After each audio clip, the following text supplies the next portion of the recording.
Welcome to Al Hikmat Podcast. अस्सलामु अलैकुम। आज हम इस्लाम की दावत के सफ़र में एक बहुत ही अहम मोड़ पर बात करेंगे। जी। जैसा कि हमारे पास मौजूद स्रोत बताते हैं, ये वो वक्त था जब 3 साल की खामोशी के बाद पैगाम खुलकर सबके सामने आया। बिल्कुल, वो शुरुआती 3 साल बहुत अहम थे। उनमें चुपचाप तरीके से एक छोटी मगर मजबूत बुनियाद रखी गई। ईमान लाने वालों की एक जमात तैयार हुई जो भाईचारे और आपसी मदद, जिसे उखुवत और ताउन कहते हैं, उस पर कायम थी। तो आज की हमारी इस गहरी पड़ताल का मकसद है उसी दौर को समझना जब पैगंबर मोहम्मद सल्लल्लाहु अलैहि वसल्लम को अल्लाह का हुक्म मिला कि अब अपने लोगों को खुले तौर पर इस्लाम की तरफ बुलाएं। जी हाँ।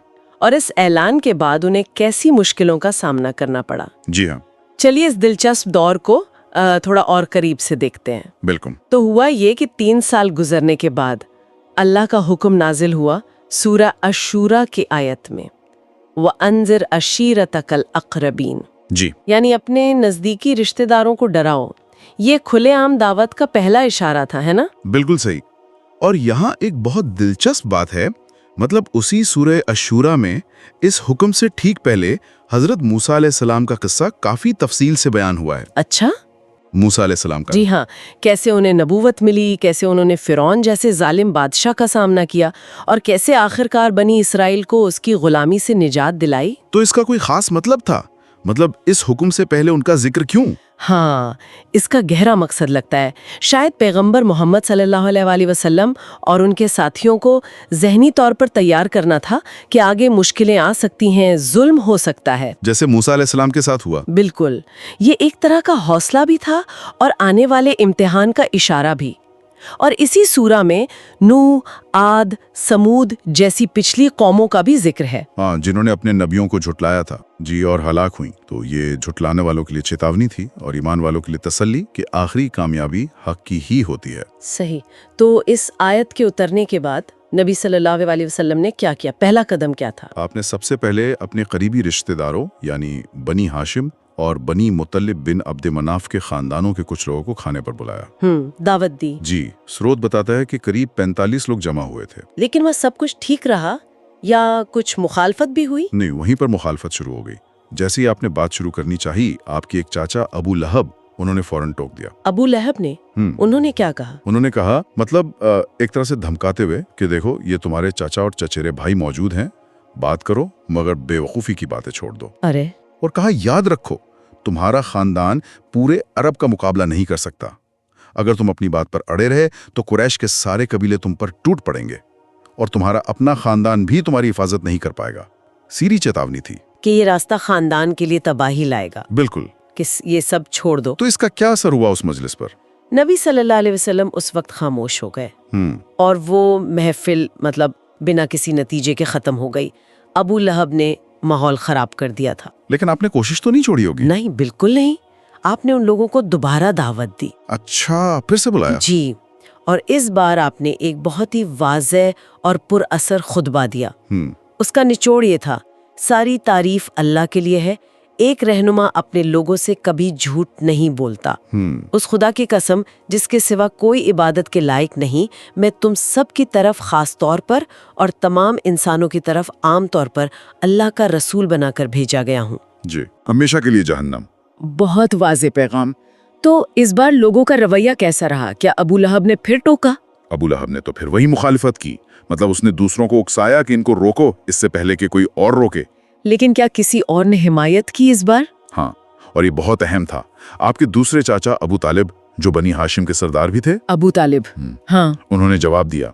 उन्होंने कहा, हमें तुम्हारी मदद करना कितना पसंद है, तुम्हारी नसीहत कितनी काबिल कबूल है और तुम्हारी बात कितनी सच्ची है, ये हम सब जानते हैं। अच्छा। ये तुम्हारे बाप दादा का खानदान यहाँ जमा है और मैं भी इनमें से एक हूँ, तो तुम्हें जिस बात का हुक्म मिला है उसे करते रहो। खुदा की कसम, मैं तुम्हारी हिफाजत करता रहूंगा, तुम्हें बचाता रहूंगा। ये तो बहुत बड़ी हिमायत थी खानदान के सरदार की तरफ से।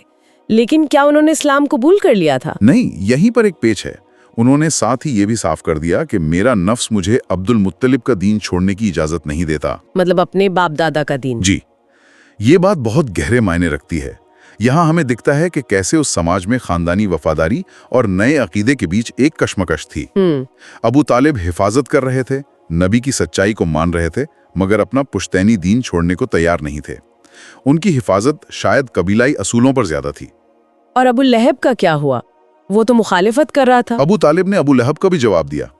कहा, ए अबू लहब, खुदा की कसम, जब तक हम जिंदा हैं हम इनकी हिफाजत करते रहेंगे। अच्छा, ये एक तरह से पूरे खानदान की तरफ से बाहरी खतरे के खिलाफ गारंटी थी। अबू तालिब की हिमायत मिलने के बाद यकीनन नबी सल्लल्लाहु अलैहि वसल्लम को हौसला मिला होगा। यकीनन ये हिमायत बहुत जरूरी थी। इसके बाद ही आप अगले कदम के लिए तैयार हुए। अगला कदम वो क्या था? अगला कदम था अब सिर्फ रिश्तेदारों को नहीं बल्कि आम कुरैश को दावत देना, खुले मैदान में। और वो कैसे किया? एक दिन आप मक्का की सफा पहाड़ी पर चढ़ गए। सफा पहाड़ी पर? जी, और अरबों के पुराने तरीके के मुताबिक खतरे का ऐलान करने के लिए पुकारा, या सबाहा। या सबाहा, इसका मतलब हाय सुबह का खतरा। यह आवाज सुनकर कुरैश के तमाम कबीले जमा हो गए। जो खुद नहीं आ सका उसने अपना आदमी भेजा कि पता करे माजरा क्या है। अबू लहब भी वहीं था। जब सब जमा हो गए तो आपने क्या कहा उनसे? आपने एक बहुत सीधा सा सवाल पूछा, ए लोगों, अगर मैं तुम्हें बताऊं कि इस पहाड़ी के पीछे दुश्मन के घुड़सवार हैं जो तुम पर सुबह या शाम हमला करने वाले हैं, तो क्या तुम मेरी बात का यकीन करोगे? और लोगों का जवाब क्या था? क्या उन्होंने यकीन किया? सबने एक जुबान होकर कहा, हाँ क्यों नहीं, हमने आपको हमेशा सच बोलने वाला ही पाया है। आपने कभी झूठ नहीं बोला। ये तो आपकी सच्चाई का खुला एतराफ था। बिल्कुल, उनकी तरफ से गवाही थी। इस एतराफ के बाद आपने क्या कहा? तब आपने असल बात कही, तो फिर मैं तुम्हें खबरदार करता हूँ कि तुम्हारे आगे एक सख्त अजाब आने वाला है। यानी अगर शिर्क नहीं छोड़ा तो? जी, अगर तुम शिर्क और गलत कामों पर कायम रहे तो अल्लाह का अजाब आएगा। अब अबू लहब का क्या रिएक्शन था? वो तो वहीं मौजूद था। वो आग बबूला हो गया, बुरी तरह भड़क गया। वो चिल्लाया, तब्बन लका सायर अल-यौम व लिहाजा जमातना। इसका मतलब तो सारे दिन तबाह हो जाए। क्या तूने हमें इसीलिए जमा किया था? और उसने पत्थर उठाकर मारने की कोशिश भी की, ऐसा भी आता है। इतना गुस्सा? जी, और स्रोत बताता है कि इसी मौके पर कुरान की सूरत तब्बत या सूरा अल-मसद नाजिल हुई। तब्बत यदा अबी लहबिन व तब। टूट गए अबू लहब के दोनों हाथ और वो खुद हलाक हो गया। जी, ये उसके रवैये पर अल्लाह का सीधा जवाब था। अच्छा, इस वाक़े के अलावा क्या कोई और रिवायत भी है उस हुक्म के बारे में? अपने करीबी रिश्तेदारों को डराओ। हाँ, एक और अहम रिवायत है हजरत अबू हुरैरा रजी अल्लाह अन्हु से। उसके मुताबिक जब ये आयत उतरी तो नबी सल्लल्लाहु अलैहि वसल्लम ने सारे कुरैश को पुकारा। सारे कुरैश को? जी, उनकी अलग अलग कबीलों का नाम ले लेकर, जैसे बनी काब, बनी मुर्रा, बनी अब्दुश्शम्स, बनी अब्दुमनाफ, बनी हाशिम, यहाँ तक कि अपनी बेटी हजरत फातिमा रजी अल्लाह अन्हा का नाम लेकर भी पुकारा। और क्या कहा उनसे? आपने कहा, ए कुरैश की जमात, अपने आप को जहन्नम की आग से खरीद लो। ए बनी काब, अपने आप को आग से बचाओ। ए मोहम्मद की बेटी फातिमा, अपने आप को आग से बचाओ। अल्लाह। और फिर ये अहम बात कही, मैं अल्लाह के सामने तुम्हारे कुछ भी काम नहीं आ सकता। हाँ, तुम्हारे साथ मेरा रिश्तेवारी का हक है जिसे मैं दुनिया में निभाता रहूंगा। ये तो बहुत बड़ी बात थी। मतलब रिश्तेदारी आखिरत में काम नहीं आएगी। बिल्कुल। ये ऐलान धमाका खेज था उस समाज के लिए। इसने अरबों के पूरे सामाजिक ताने बाने को, उनकी कबीलाई असबियत को हिला दिया। इसका मतलब साफ था, अब निजात या बर्बादी का तारोमदार खानदान या कबीले पर नहीं बल्कि अल्लाह के इस पैगाम को मानने या ना मानने पर होगा। नस्ली पहचान अब अल्लाह के हुक्म के सामने कोई अहमियत नहीं रखती थी। सही। रिश्तेदारी दुनिया तक, आखिरत में अमल। जी। इन आवाजों की गूंज अभी मक्का में थी ही कि क्या कोई और हुक्म भी आया इसके बाद? जी हाँ, इसके फौरन बाद एक और आयत उतरी, फस्दा अबिमा तुअमरु व आरिद अनिल मुशरिकीन। इसका मतलब पस तुम्हें जिस चीज का हुक्म दिया जा रहा है उसे खोलकर सुना दो और मुशरिकों की परवाह ना करो। यानी अब और ज्यादा खुल के। बिल्कुल। इस हुक्म के बाद नबी सल्लल्लाहु अलैहि वसल्लम ने और ज्यादा खुलकर शिर्क की हकीकत बयान करना शुरू कर दिया। बुत परस्ती की कमजोरियों को उजागर किया। जैसे मिसालें देकर समझाया कि जिन बुतों को ये लोग पूजते हैं वो कितने बेबस और बेकार हैं। न सुन सकते हैं, न देख सकते हैं, न फायदा पहुंचा सकते हैं, न नुकसान। आपने दलीलें दी कि इन बुतों को पूजने वाले खुली गुमराही में हैं। जाहिर है मक्का वालों पर, खासकर कुरैश के सरदारों पर इसका बहुत बुरा असर हुआ होगा। जबरदस्त। स्रोत कहता है कि उन पर जैसे बिजली गिर गई। उन्हें पहली बार शिद्दत से एहसास हुआ कि ये पैगाम सिर्फ कुछ रस्मों की बात नहीं है, बल्कि उनके पूरे निज़ाम, उनके बाप दादा के तरीकों, ان کے ساماجک رتبے اور ان کی سرداری کے لیے سیدھا چیلنج ہے۔ وہ کس طرح کا چیلنج محسوس کر رہے تھے؟ مطلب انہیں ڈر کس بات کا تھا؟ وہ سمجھ گئے تھے کہ اللہ کی وحدانیت، نبی کی رسالت اور آخرت پر ایمان لانے کا مطلب کیا ہے۔ اس کا مطلب تھا اپنی منمانی چھوڑ دینا، ہاں، اپنی زندگی کے فیصلے اس نئے پیغام کی روشنی میں کرنا اور نبی کی پیروی کرنا۔ انہیں لگا کہ اس سے ان کی وہ مذہبی سرداری چھن جائے گی جو کعبے کی وجہ سے انہیں پورا عرب میں حاصل تھی، اچھا، وہ عزت اور رتبہ۔ جی، اور انہیں یہ بھی ڈر تھا کہ جو غلط کام، ظلم اور ناانصافی وہ کرتے تھے، انہیں وہ سب چھوڑنا پڑے گا۔ جیسا کہ قرآن میں ایک جگہ اشارہ ہے جس کا مفہوم ہے بلکہ انسان چاہتا ہے کہ آگے بھی برائی کرتا رہے۔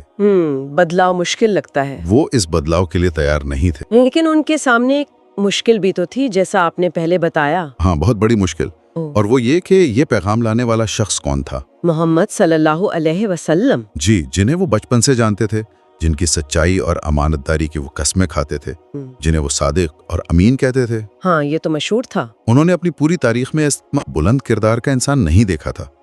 اب وہ کریں تو کیا کریں؟ اس پیغام کو کیسے جھٹلائیں جو ایسا سچا انسان لے کر آیا ہے؟ یہ ان کے لیے ایک بڑی الجھن تھی۔ تو اس الجھن سے نکلنے کے لیے انہوں نے کیا راستہ نکالا؟ کیا سوچا انہوں نے؟ کافی سوچ وچار کے بعد انہیں ایک راستہ سوچا۔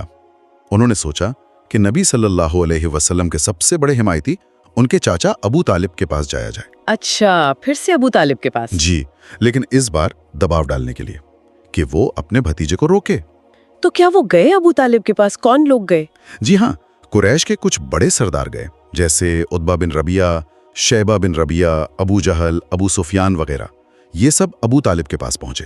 اور انہوں نے کیا شکایت کی؟ انہوں نے شکایت کی، اے ابو طالب، آپ کے بھتیجے نے ہمارے خداؤں کو برا بھلا کہا ہے، ہمارے دین کی برائی کی ہے، ہمارے عقلوں کو بے وقوفی قرار دیا ہے اور ہمارے باپ دادا کو گمراہ کہا ہے۔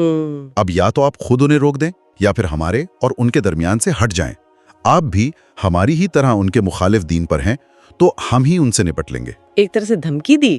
تو ابو طالب نے کیا جواب دیا اس بار؟ ابو طالب نے اس بار بھی بڑی نرمی اور سمجھداری سے انہیں جواب دیا، کسی طرح سمجھا بجھا کر ٹال دیا۔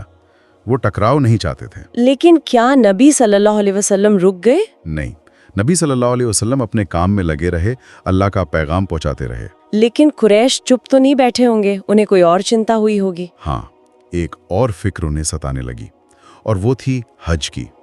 حج کا زمانہ قریب آ رہا تھا۔ ہاں، جب باہر سے لوگ آتے ہیں۔ بالکل، پورے عرب سے لوگ مکہ آتے تھے۔ قریش کو ڈر ہوا کہ اگر ان باہری قبیلوں نے نبی صلی اللہ علیہ وسلم کی باتیں سنی اور وہ متاثر ہو گئے تو یہ پیغام مکہ سے باہر پھیل جائے گا۔ یہ تو ان کے لیے اور بڑا خطرہ تھا۔ جی ہاں، یہ ان کے لیے ایک نیا اور بڑا خطرہ تھا۔ تو انہوں نے کیا سوچا اس بار؟ کیا پلان بنایا؟ انہوں نے طے کیا کہ اس مسئلے پر مشورہ کرنے کے لیے ولید بن مغیرہ کے پاس جمع ہوا جائے۔ ولید بن مغیرہ، یہ کون تھے؟ ولید قریش کے سب سے تجربے کار اور سمجھدار، مطلب چالاک سرداروں میں سے ایک مانے جاتے تھے۔ تو قریش کے لوگ ان کے پاس گئے اور پوچھا کہ حج کے لیے آنے والے عربوں کو نبی صلی اللہ علیہ وسلم کے بارے میں کیا کہا جائے تاکہ لوگ ان کی باتوں میں نہ آئیں۔ ایک رائے بنانی تھی۔ تو ولید نے کیا صلاح دی؟ ولید نے پہلے کہا، دیکھو تم لوگ آپس میں کوئی ایک بات طے کر لو، ایسا نہ ہو کہ تم میں سے کوئی کچھ کہے اور دوسرا کچھ اور۔ ہاں، ورنہ بات کا اثر نہیں ہوگا۔ بالکل، اگر تمہاری باتیں ہی آپس میں ٹکرائیں گی تو لوگ تمہاری بات کا یقین نہیں کریں گے۔ صحیح۔ تو کیا باتیں سامنے آئیں؟ کیا الزام لگانے کا سوچا؟ لوگوں نے الگ الگ رائے دی۔ کسی نے کہا ہم کہیں گے کہ وہ کاہن ہیں۔ کاہن یعنی جوتشی؟ جی، یا غیب کی باتیں بتانے والا۔ ولید نے کہا نہیں، خدا کی قسم وہ کاہن نہیں ہیں، ہم نے کاہن دیکھے ہیں، ان کی طرح یہ گنگناتے نہیں، نہ ان کی طرح تک بندی کرتے ہیں۔ اچھا، تو یہ رائے خارج ہو گئی۔ پھر؟ ہاں، پھر کسی نے کہا ہم کہیں گے وہ مجنون ہے، یعنی پاگل۔ ولید نے جواب دیا، نہیں، وہ مجنون بھی نہیں ہے، ہم نے دیوانے دیکھے ہیں، اس شخص میں پاگلوں جیسی کوئی حرکت، الجھن یا بہکی باتیں نہیں ہیں۔ یہ بھی نہیں چلا، اور کوئی تجویز؟ پھر تجویز آئی، ہم کہیں گے وہ شاعر ہیں۔ شاعر؟ جی، ولید نے کہا وہ شاعر بھی نہیں، ہم شعر کی ساری قسمیں جانتے ہیں، ان کی باتیں شعر جیسی نہیں ہیں، کلام کا انداز بالکل الگ ہے۔ تو کیا آخری تجویز جادوگر کی تھی؟ ساحر؟ ہاں۔ آخر میں کہا گیا تو پھر ہم کہیں گے کہ وہ ساحر ہیں، یعنی جادوگر۔ اس پر ولید نے کیا کہا؟ ولید نے اس پر بھی پہلے یہی کہا، وہ جادوگر بھی نہیں، ہم نے جادوگر اور ان کا جادو دیکھا ہے، یہ شخص نہ تو ان کی طرف پھوکے مارتا ہے نہ گرہیں لگاتا ہے۔ اب تو لوگ پریشان ہو گئے ہوں گے کہ بھائی کہیں تو کیا کہیں، سب تو آپ منع کر رہے ہیں۔ بالکل، انہوں نے ولید سے کہا تو پھر آپ ہی بتائیے ہم کیا کہیں۔ ہاں۔ ولید نے کچھ دیر سوچا، پھر کہا، خدا کی قسم اس کی بات میں یعنی قرآن میں بڑی مٹھاس ہے، اس کی جڑ گہری और शाखें फलदार हैं। तुम इनमें से जो इल्जाम भी लगाओगे, लोग समझ जाएंगे कि ये गलत है। लेकिन फिर उन्होंने कोई रास्ता तो बताया होगा, कोई तो सलाह दी होगी। हाँ, सोचने के बाद वलीद ने कहा, इन सब में से सबसे करीब बात यही लगती है कि तुम कहो वो साहिर है। अच्छा, मना करने के बाद भी यही कहा? हाँ, लेकिन वजह बताई। कहा वो ऐसा कलाम लाया है जो जादू है, जो बाप बेटे में, भाई भाई में, पति पत्नी में और खानदान और कबीले में जुदाई डाल देता है। ओहो, मतलब ये नहीं कहा कि वो सचमुच जादूगर है, बल्कि ये इल्जाम लगाओ क्योंकि ये लोगों में शक और डर पैदा कर सकता है। बिल्कुल यही, कि देखो इसकी बातों से तो घर टूट रहे हैं, रिश्ते खराब हो रहे हैं, ये जरूर कोई जादू है। ये असर डालने वाली बात थी। क्या इसी सोच विचार पर कुरान में कुछ नाजिल हुआ था? जी हाँ, स्रोत बताता है कि वलीद के इसी सोच ने अंदाजा लगाने और फिर इस नतीजे पर पहुंचने के बारे में सूरा अल मुद्दस्सिर की आयतें नाजिल हुई, आयत 11 से 26 तक। अच्छा, उनमें क्या जिक्र है? उनमें जिक्र है, मतलब उसका तर्जुमा है, उसने सोचा और अंदाजा लगाया, वो गारत हो कैसा अंदाजा लगाया, फिर उसने देखा, फिर उसने माथे पर बल डाले और मुंह बनाया, फिर पीठ फेरी और तकब्बुर किया, आखिरकार कहा ये तो बस जादू है जो पहले से चला आ रहा है, ये तो बस इंसान का कलाम है। अल्लाह अकबर। कुरान ने जैसे उसके दिल के अंदर की पूरी कश्मकश और फिर आखिरी फैसले को बयान कर दिया। जी बिल्कुल। तो आखिरकार जादूगर कहने पर सब राजी हो गए। हाँ, यही तय पाया, वलीद की बात मान ली गई। इसके बाद कुरैश ने बाकायदा मंसूबा बनाया। क्या मंसूबा? हज के जमाने में मक्का आने वाले रास्तों पर उन्होंने अपने आदमी बिठा दिए। जो भी काफिला या आदमी गुजरता, वो उसे रोककर नबी सल्लल्लाहु अलैहि वसल्लम के बारे में खबरदार करते। और क्या कहते? उन्हें जादूगर बताते, ताकि लोग उनसे मिलने या उनकी बात सुनने से पहले ही मतलब शक में पड़ जाएं, बदजन हो जाएं। प्रोपोगेंडा। और इस मुहिम में सबसे आगे कौन था? किसने बढ़ चढ़कर हिस्सा लिया? अफसोस की बात है कि इस काम में सबसे ज्यादा आगे नबी सल्लल्लाहु अलैहि वसल्लम का अपना चाचा अबू लहब था। अबू लहब, फिर से? जी। वो हज के दिनों में मक्का के बाजारों जैसे उकाज, मिजन्ना, जुल मजाज में जहां लोग जमा होते थे, नबी सल्लल्लाहु अलैहि वसल्लम के पीछे पीछे चलता। पीछे पीछे? हाँ, जब आप लोगों को अल्लाह की तरफ बुलाते तो वो पीछे से चिल्लाता, लोगों इसकी बात मत सुनना, ये झूठा है, बेदीन हो गया है, नौज़बिल्लाह। ये तो बहुत दुख की बात है। लेकिन क्या इस पूरी मुहिम का, इस प्रोपेगेंडा का कोई उल्टा असर भी हुआ? हाँ, और ये बहुत दिलचस्प नतीजा था। कुरैश की इस जोरदार मुहिम का एक अनचाहा नतीजा ये निकला क्या? कि जब हज करने वाले तमाम अरब अपने अपने इलाकों में वापस लौटे तो उन सबके पास नबी सल्लल्लाहु अलैहि वसल्लम और उनके पैगाम की खबर पहुंच चुकी थी। अच्छा। भले ही वो खबर जादूगर के इल्जाम के साथ पहुंची हो, लेकिन जिक्र पूरे अरब में फैल गया। मतलब कुरैश ने बदनाम करने की कोशिश की और नतीजा ये हुआ कि चर्चा आम हो गई। बिल्कुल, उनकी रणनीति एक तरह से उन्हीं पर भारी पड़ गई। पब्लिसिटी हो गई, चाहे नेगेटिव ही सही। तो ये वाकई एक अहम मोड़ था। हमने देखा कि कैसे दावत खुफिया मरहले से निकलकर खुले ऐलान तक पहुंची। ये वो दौर था जब यकीन और हिम्मत का सामना संगठित विरोध, सामाजिक दबाव और दुष्प्रचार से हुआ। जी, एक तरफ अल्लाह का हुक्म था कि पैगाम पहुंचाओ, दूसरी तरफ उस आवाज को दबाने की हर मुमकिन कोशिश थी। बिल्कुल, और ये सिर्फ तारीखी वाकयात नहीं है, ये दिखाते हैं कि जब भी कोई नया इनकलाबी ख्याल या नजरिया आता है तो उसे पहले से कायम निज़ाम और सोच से कैसे टकराना पड़ता है। हाँ, सही कहा आपने। इसमें अकीदा, रिश्तेदारी, समाज का ढांचा, ताकत का खेल सब कुछ शामिल हो जाता है। जैसे अबू तालिब का किरदार जो हिफाजत करता है मगर ईमान नहीं लाता। जी, और अबू लहब का किरदार जो रिश्तेदार होकर भी सबसे बड़ा दुश्मन बन जाता है। वलीद बिन मुगीरा की सोची समझी रणनीति, ये सब दिखाते हैं कि सच्चाई का रास्ता कितना पेचीदा हो सकता है। यहाँ एक सवाल सोचने पे मजबूर करता है। कुरैश ने वलीद बिन मुगीरा के मशवरे पर नबी सल्लल्लाहु अलैहि वसल्लम के खिलाफ एक खास कहानी गढ़ने और फैलाने की पूरी कोशिश की, जादूगर वाली। ये वाकया हमें क्या बताता है कि कैसे पुराने ज़माने में भी और शायद आज भी जब कोई पैगाम या विचार मौजूदा हालात को चुनौती देता है तो कहानी गढ़ने की यानी नैरेटिव बिल्डिंग की और जानकारी को कंट्रोल करने की ताकत कितनी अहम हो जाती है। बिल्कुल, ये एक बहुत अहम नुक्ता है सोचने के लिए कि कैसे सच को दबाने के लिए कहानियां गढ़ी जाती हैं। इस पर गौर जरूर कीजिएगा।